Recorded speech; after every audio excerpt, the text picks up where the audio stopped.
Of those events that you described, which one has the highest level of emotion attached to it for you?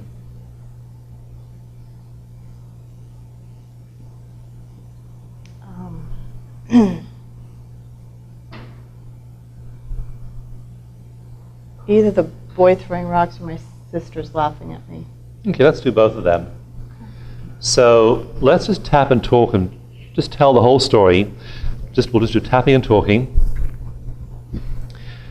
And tell us the story of the boy throwing rocks at you.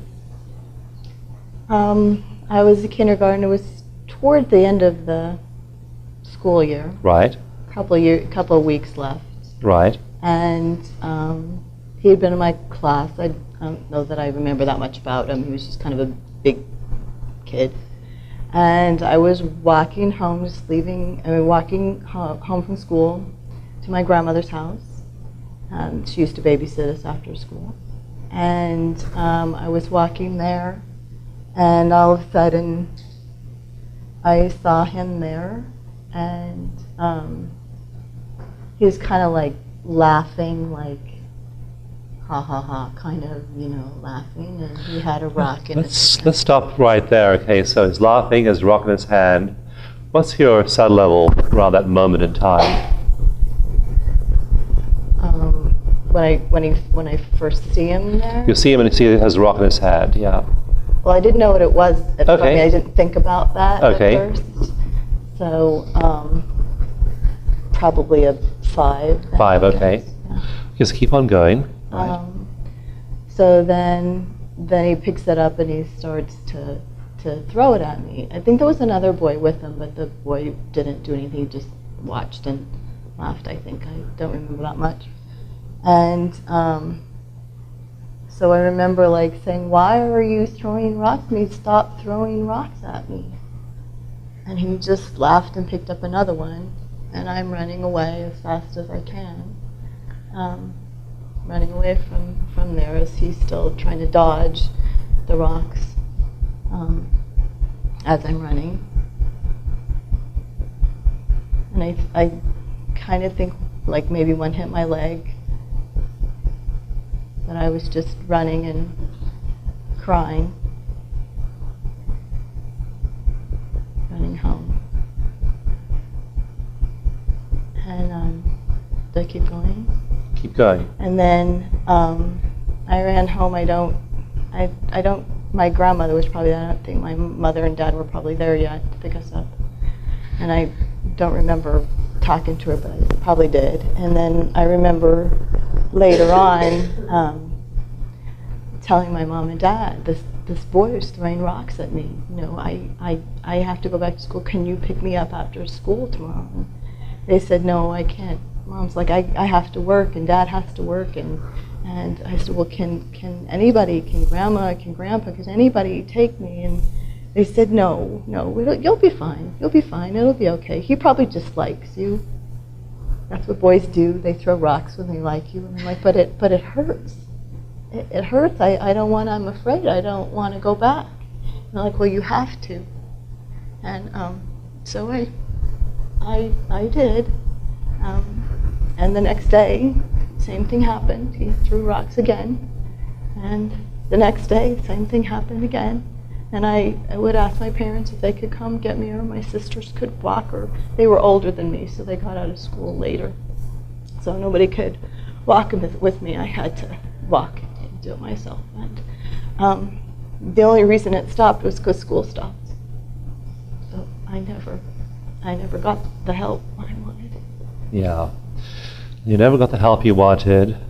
You asked maybe your sisters could walk home with you, but their school got out later. Mm-hmm. And you asked if maybe your grandparents could pick you up, or your parents could pick you up, and no one could do it. And so you asked, and no one could help you. Mm-hmm. You had to keep on walking past them, and they kept on throwing rocks. Mm-hmm. Yeah. Mm-hmm. Yeah. And just go back again to the moment when you asked your mother and father if they could pick you up, and they couldn't. That seemed like a big spike in your emotion when you talked about that. Why can't you come get me? I'm scared. I'm scared. I don't want to do it myself. I don't want to be there when he throws rocks. Yeah. I don't want to be there when he throws rocks. I don't know why he's throwing rocks at me. I didn't do anything to him. Right. You didn't do anything to him.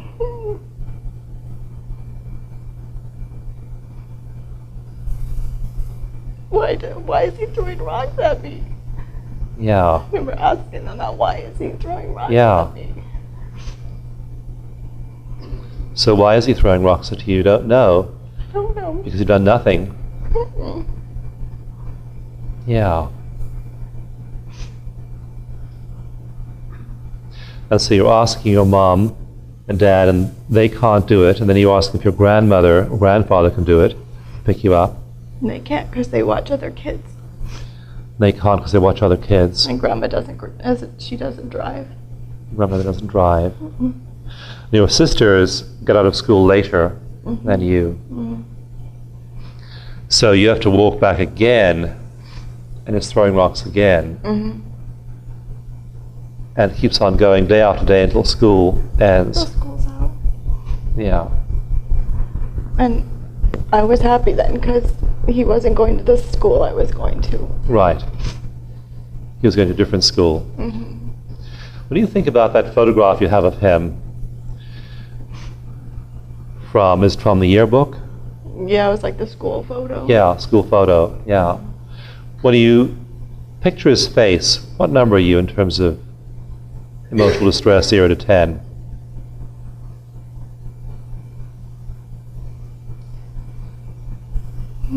About a 5. About a 5, okay. I just want to hit him. Yeah. What do you want to say to him? You're so mean. Why are you so mean? Why are you so mean? Yeah. Just so mean. And you laughed. You were mean and you laughed. And it hurt me. You didn't care. Yeah. You were mean. Yeah. So you were mean and you laughed. Not only did you hurt me, but you laughed. Yeah. Why are you so mean? Why are you so mean? Yeah. I didn't do anything to you. I didn't do anything to you, and you're being so mean to me. So mean. Yeah. Yeah. And then you're asking mom and dad, and they can't pick you up. You're asking if your grandparents can pick you up, but your grandmother doesn't drive. They're taking care of other kids.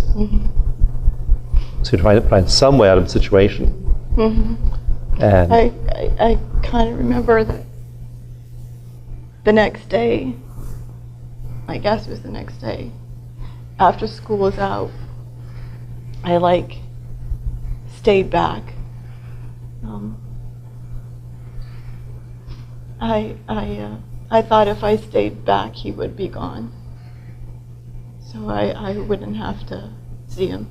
Like maybe he'd go home. So I stayed back, and then I started walking along. I remember walking around along the fence, and then I saw him. He was kind of waiting for me. And then he picked up rocks and started throwing them again. So the next day you waited, stayed back, but he was waiting for you. He waited too. Picked up rocks and started throwing them to you. Yeah.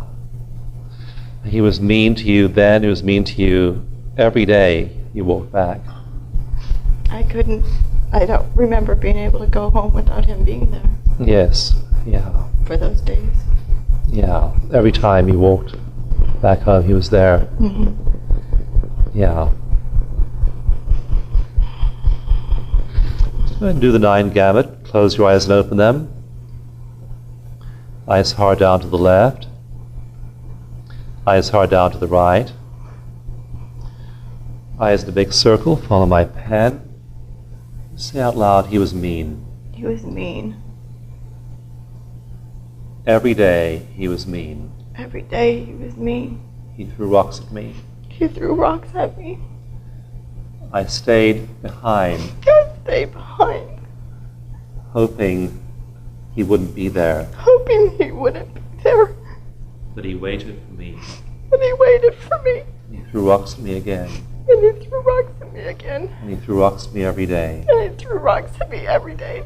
And all my efforts And all my efforts to escape from him to escape from him didn't work. didn't work. I asked my mother to pick me up. I asked my mother to pick me up. And that didn't work. And that didn't work. I asked my father to pick me up. Don't speak. I'll just speak. You can just move your eyes, tap, and speak more. And that didn't work. I asked my grandmother could pick me up, but she didn't drive. My grandmother and my grandfather taking care of other kids couldn't take care of me. My sisters couldn't do it. They got out of school later. I asked everyone I knew to try and help me, and no one was there for me. And I asked, and all my efforts to try and get help didn't work. He threw rocks at me. He was mean to me. He waited after school so he could throw rocks at me. Even when I waited and hoped he wouldn't be there, he waited for me, and nothing I tried to get away from him worked.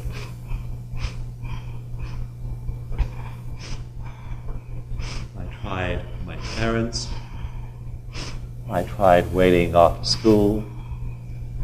None of the things I tried worked.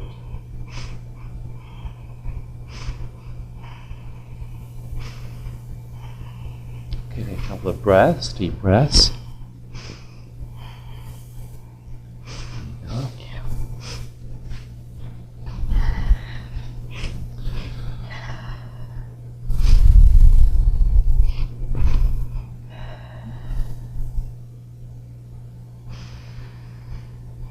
Just feel your body, feel your heart. How does your heart feel right now? It's still beating. Still beating. Pretty fast. Pretty fast, yeah. Mm-hmm. Yeah. And my jaw, it's like shivering. My jaw shivers sometimes when I talk, and my hands shake. Okay. So, and that's often That's true when you're upset. other things. Yeah. Yeah.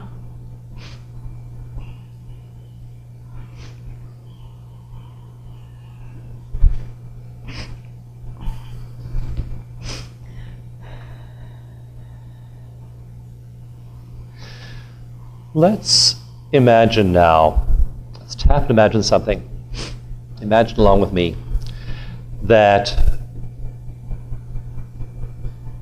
you're back there in the scene as your adult version of yourself. So the adult Sandy is now back there in the scene. And she is there with little Sandy, and she's walking back with her, taking care of her. So let's just picture yourself back into that scene right now. So it's off of school, little Sandy has to walk back, and there you are, big Sandy, to take care of her. So walk back with her and see what happens.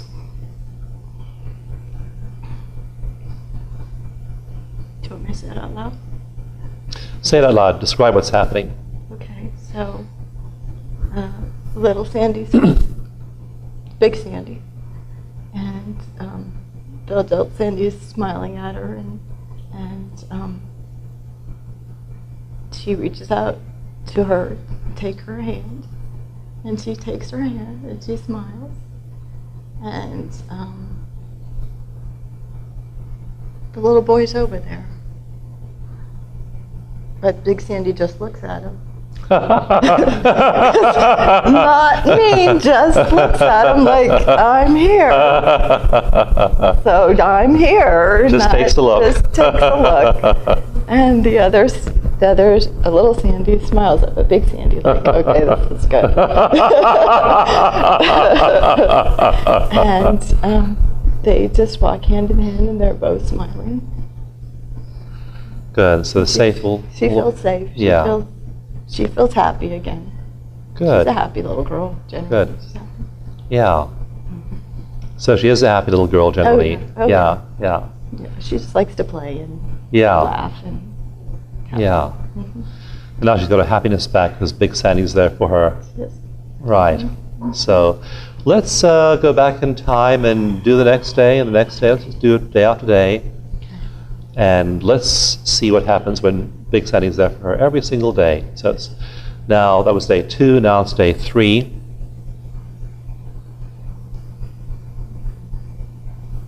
She comes out of school and she sees her there. And she's there waiting for her, smiling. And they're skipping now.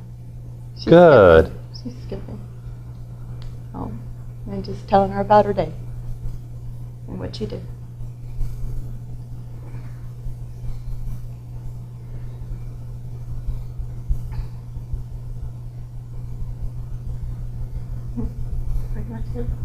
And then as they walk back, what happens? Are they still holding hands? Yeah, they hold hands the whole way. Right. Does the boy come back, or was that one look enough to put him in his place? He's there. But he's envious. Okay. He's envious. He's envious, Mm-hmm. yeah. Because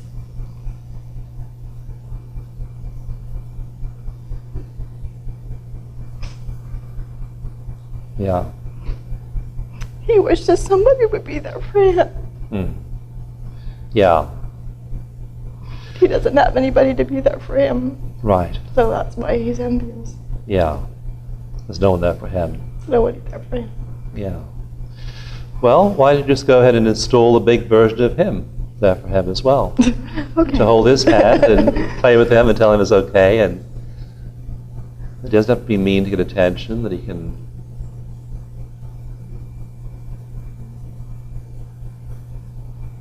Yeah. get love. It's enough love for everybody.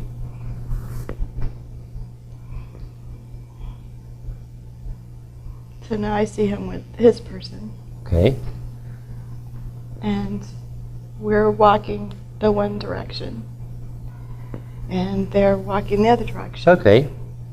And he smiles and waves. Good. Smiles and waves at you. Good. And I wave back. And you wave back. Yeah. So you have your protector, your big version. He has his big version, his protector as well. Yeah, good.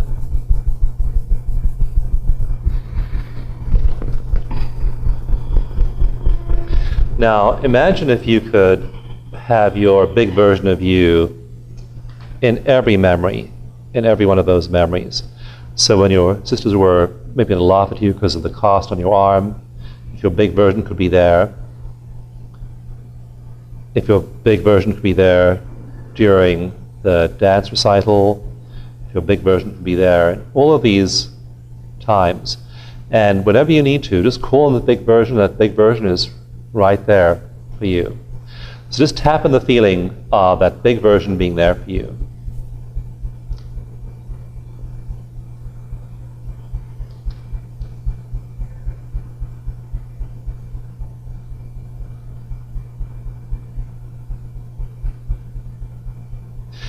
So whenever you need that protector, that big version is there for you in every childhood memory. Okay. Yeah. How does your body feel now? Better. Better. Better. Yeah. I'm still shaky, but I'm You're cold, but that's right. That's normal for me. That's the air conditioning. Yes, the air conditioning. Yeah. I feel calmer. Definitely calmer, yeah. inside. My heart rate's back down to normal again. Back down to? Calm. Calm, okay, good, good. And your hands, how are they? They're fine. They're Fine, good. okay, good, Yeah, they're good. calm again. They're not shaky. Good. Calm again, too. A little shaky just because I'm here. Right, right. They're looking at me. But, right, My thing is, what will people think? So. Yeah. right. What will people think? Right. Good. Let's take a breath. And so what you can do in exercises in the rest of the workshop is you can work on those other table legs. And then also those core beliefs about having to be a good girl. If you aren't a good girl, people don't like me. See how those shift. Those might start to change. People might like you however you are. But I've noticed people actually really do like you however you are. So I feel you're going to have a lot of contradictory experiences there, that they like you however you are. When you're happy, when you're sad, when you're helpless, when you're capable, they'll be there for you. Thank you. It's been a pleasure. Just sit here for a moment. I just want to talk a little bit about that session and share what was happening, why I did what I did, and also check in with you to see if some of my intuitions were correct. So I did something there that's unusual in EFT. We do it in level 3 sometimes, but I brought in the protector, because what I saw in Sandy doing the 9 gamut is she was the lost child. She was going right back in time to that point. If you listen to her language carefully, she was going back into the present tense. And I'm running away from the boy. I mean, she looked at her eyes, she was crying, and she wasn't saying, I was running away from the boy. This wasn't happening. That idea when the past is always present. She said, I am running away from the boy. She's right there in the trauma capsule, in which all of the sights, sounds, sensory channels of the trauma are being encoded, and they're frozen in present time. They're frozen in the now. She's in the now experience of that boy throwing rocks at her. I looked at her eyes, and she didn't look as if she was even seeing the here and now and the room. She's completely back in the trauma capsule.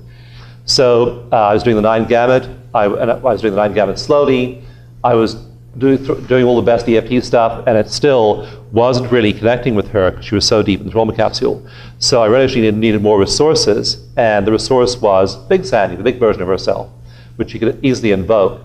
And so I tested that idea, and she just took to it right away, very, very readily. She was able to picture the big version of herself and draw in the resource of a version with far more resources than that 4-year-old version of herself. So there's always that component, and that the person might be able to imagine an older version of themselves. If they believe in guardian angels, then they picture a guardian angel or a guide of some kind, an archetype, a hero from history, whatever's meaningful to the client. Whether that archetype, that guide, that spirit guide, whatever it is, whether it's an objective reality or not, doesn't matter. Therapeutically, it's useful. It's just useful because it connects with the client. And I thought of asking her about a guardian angel or something, but I thought, well, even better, make it me, make it who I really am, which is adult Sandy. So put adult Sandy back in the scene, and she was very easily able to do that, put adult Sandy back in the scene, and it was immediately calming for her. So she began to then come out of that trauma capsule of just floundering around in that present tense experience and be able to find the strength from this connection with Big Sandy to walk through and have a sense of safety through the experience as the two of them. So that really seemed to land for you. Mm-hmm. Yeah, definitely. Yeah. Good. And so then you can bring that that persona into other events as well. But I would recommend you do that, because what I see is that those experiences really traumatized you deeply. They went in deep. Again, 4 years old, that's where in that theta delta brainwave learning trance, and that's a deep emotional learning going in below the level of language. This wasn't somebody yelling at her or screaming at her or saying bad things to her. This is somebody throwing rocks at her. So perceived threat to your survival. Again, she tried to reach out, tried to find help to the best her 4-year-old could. Can grandma pick me up? Can grandpa pick me up? Can mom pick me up? Can dad pick me up? My sisters do it. I mean, she tried every possible way to get help and couldn't do it. So those 4 conditions of traumatizing events, one of them is a feeling of powerlessness and aloneness. She felt totally alone in that situation. And all her best efforts to get help, which are pretty good for a 4-year-old, were unsuccessful. And now she's totally alone, facing this not just once, but day after day after day after day. So it meets all those 4 qualifications for a traumatizing event. And it's this very early age in which those learned memories are sinking in very, very deep. So that's why I think that if we could have done EFT for a long time, not got very far on this without that bringing in of a protective force of another dimension of yourself to help you through that stage. So that's why I brought in that adult version of you, and why I'd recommend in working on all of these things, you bring in the adult version. I think you'll need that adult version to help you move through the trauma capsule. But once that adult version of you looked very, very unusually able to help you move through it. It really seemed to help you. And I like that part, that it's the adult me, because that gives more empowerment to you. To me. Yeah, right. Rather than relying on somebody else. Right. Yeah. And so that means you can rely on yourself for help in your current day challenges as well. So, yeah. Much better. I like that it was nice to the little boy at the end, too. So. I know, yeah. Rather than you weren't going to throw rocks back at him or tell Big Sandy to go beat him up. You were. Yeah, I didn't do that. Yeah, and there was a bit of a loss. Christine reminds me, she says, Dawson, you need to tell people when you do these sessions that you don't know what's going on. You're just doing EFT and, following the client's lead, and you don't know. It's like when you said, now the little boy's there and he's crying, and you were saying he was probably abused because of the Band-Aid on his nose that you'd seen in the picture. And so then you were getting back into identifying with him because you're so sensitive, and then you're back into being lost in the trauma that he was experiencing. So I was really floundering myself. Well, what do I do now? Give me inspiration. That was good inspiration. So I thought, if the Big Sandy worked for her, maybe the big, Band-Aid dose could work for him too. And that's great. You got somebody to go home with too. So that was good. Yeah. So him getting protection and help as well, strength. Good for you. Good. So you now have free dispensation to dish out protection and strength to anyone else as well as yourself. Thank you. Your child, thank you. Thank you.